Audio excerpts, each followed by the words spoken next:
Okay, wow. This is day 11. I've driven 1,700 miles and I'm finally here. This is the place where the Donner Party got trapped for the winter on October 31st, 1846. After all this time reading and writing and thinking about them, it feels really weird to be here. And speaking of weird, you can actually camp here yourself now. It's a state campground with showers and Wi-Fi and a gift shop and even a ski resort nearby in the winter. It's pretty strange to think of all these people yucking it up at a site where so much tragedy went down. But even though it is kind of haunting, it is a beautiful place to camp, especially after being in that blazing hot desert. I mean, my sister and I are still camping as we make our way along the trail, and it sure does feel good to be in the shade of these giant pine trees. Anyway, this is day 11 for me, but for the Donner Party, it was something like day 200. Can you imagine how freaking exhausted they must have been? No wonder they stopped to rest that one last time. You really can't blame them. I mean, they had no way of knowing that their window of opportunity to get over the mountain pass was only another few hours, and that by falling asleep, they'd just doomed themselves. But that was the case. Anyway, when they were forced to turn back and take shelter in that little cabin by the lake, they probably thought it was just going to be for a couple of days until the weather cleared.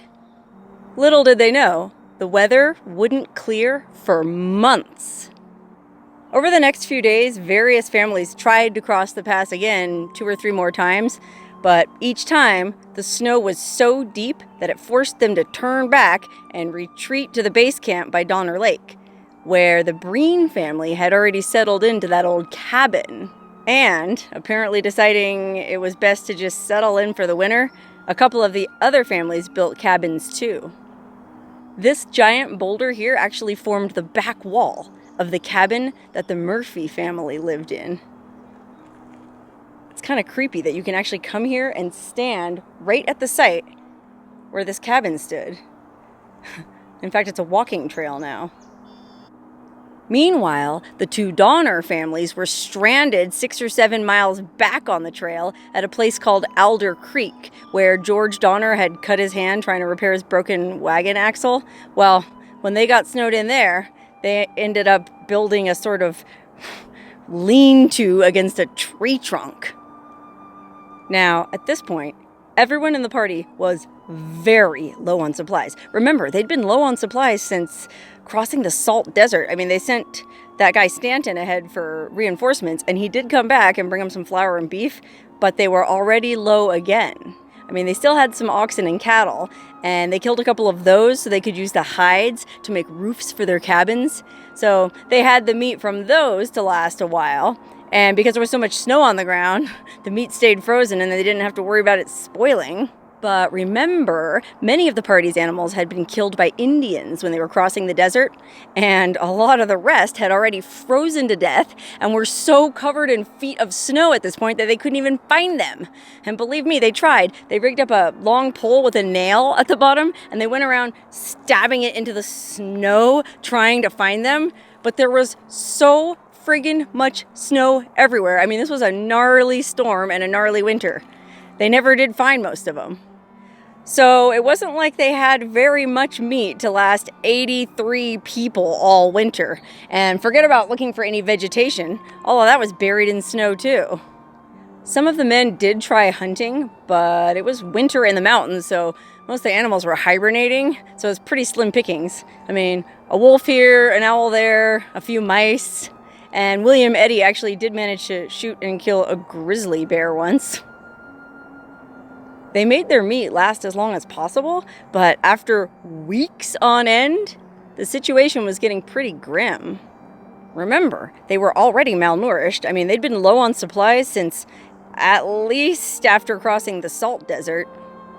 Worse, they had to expend a ton of calories chopping firewood just to keep from freezing to death, so they desperately needed calories.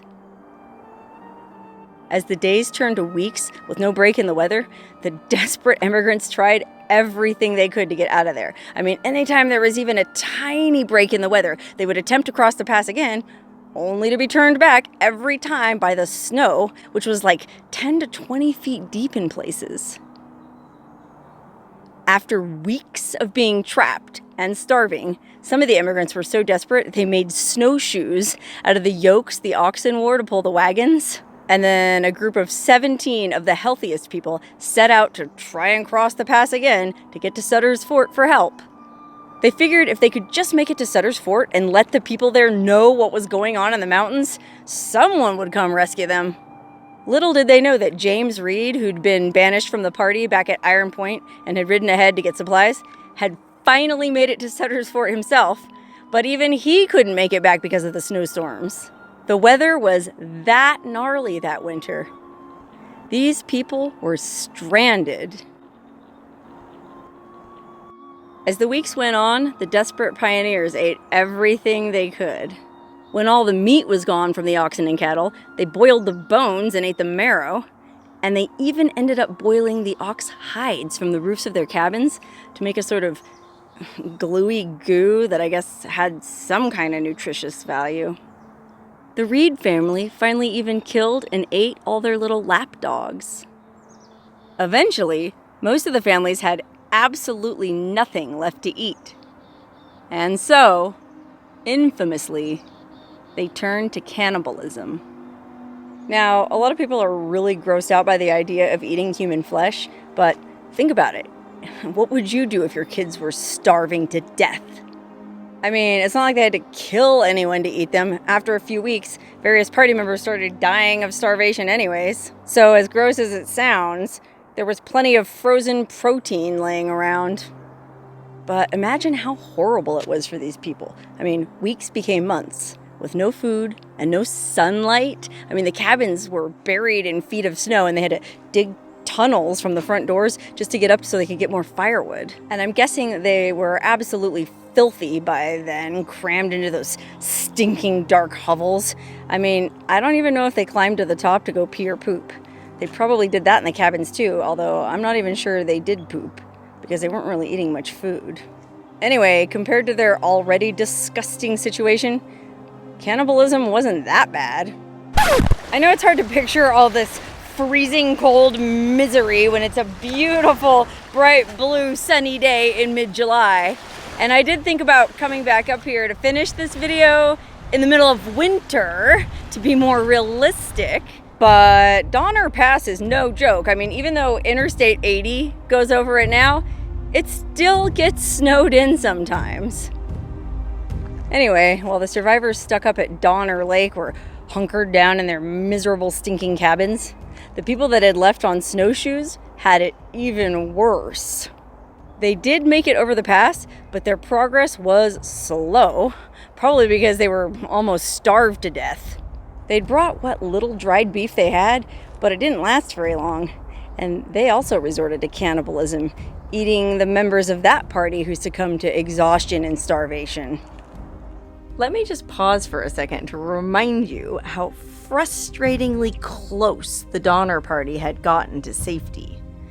The camp by the lake where they'd gotten stuck in the snow was less than 100 miles from Sutter's Fort in present-day Sacramento. They had survived something like 1,900 miles of plains, deserts, cholera-infested creeks, and murderous Native Americans, only to end up stranded less than 100 miles from safety.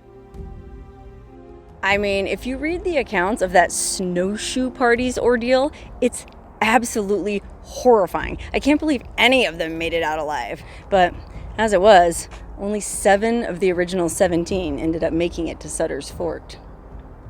After more than a month of struggling through the snow, starving to death, eating human flesh, they finally made it to Sutter's Fort, where they told the people there what was going on in the mountains.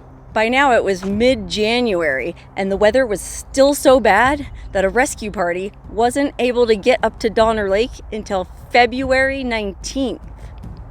They brought them what food and supplies they could, and they took the healthiest people back down with them, but there were still a bunch of pioneers up at Donner Lake who were too weak or too sick to make it out. Another rescue party reached Donner Lake on March 1st, and they were able to take out almost the rest of the survivors, but there were still a few people left out there who were just too weak or too sick to get out. And it wasn't until April 17th that the last survivor, that grumpy German guy Caseberg, was finally rescued. That means it took those who survived the winter almost an entire year to make the trip to California. A journey that was supposed to only take 5 months had taken almost an entire year. And only about half of the 83 people who got stranded in the mountains survived. In the end, only 45 of the 83 people trapped in the mountains made it to California alive. But even those wagon trains that didn't take ill-advised shortcuts suffered pretty high mortality rates. Something like 1 in 10 westbound immigrants died en route from either cholera, Indian attacks, or random accidents. And still, something like 400,000 people undertook this journey, despite the risks. I guess greed and desperation are great motivators. I mean, all that just to get some free land. And was it worth it?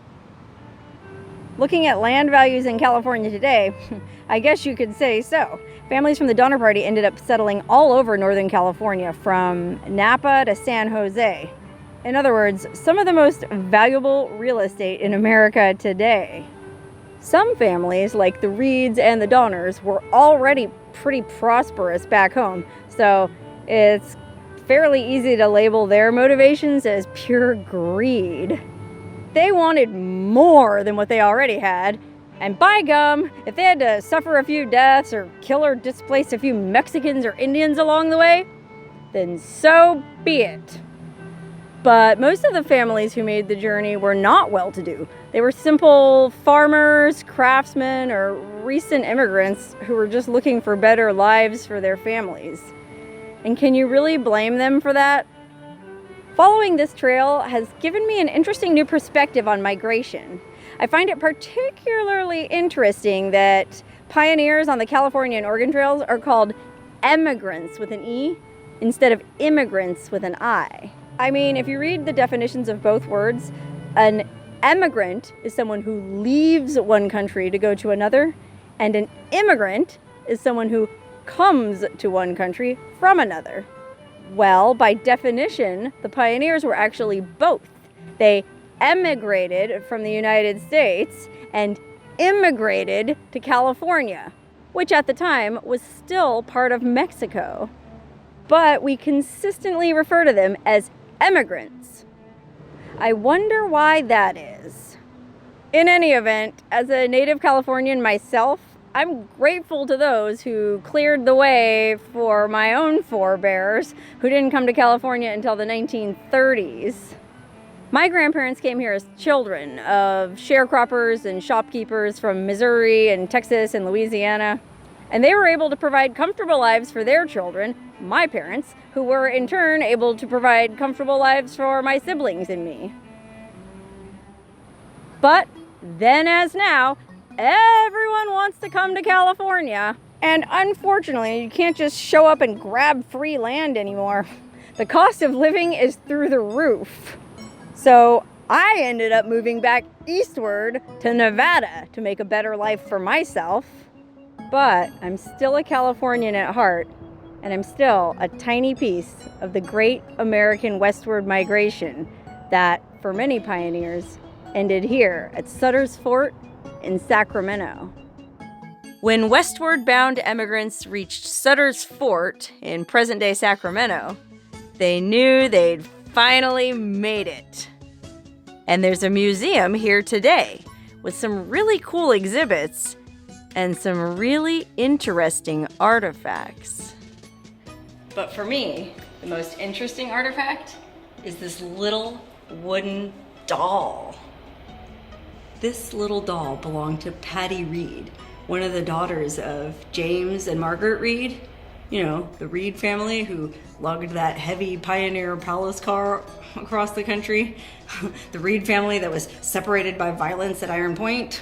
The Reed family who suffered a terrible winter in the mountains. Well, somehow, through all that craziness, Patty was able to hang on to this little doll. Talk about a totem.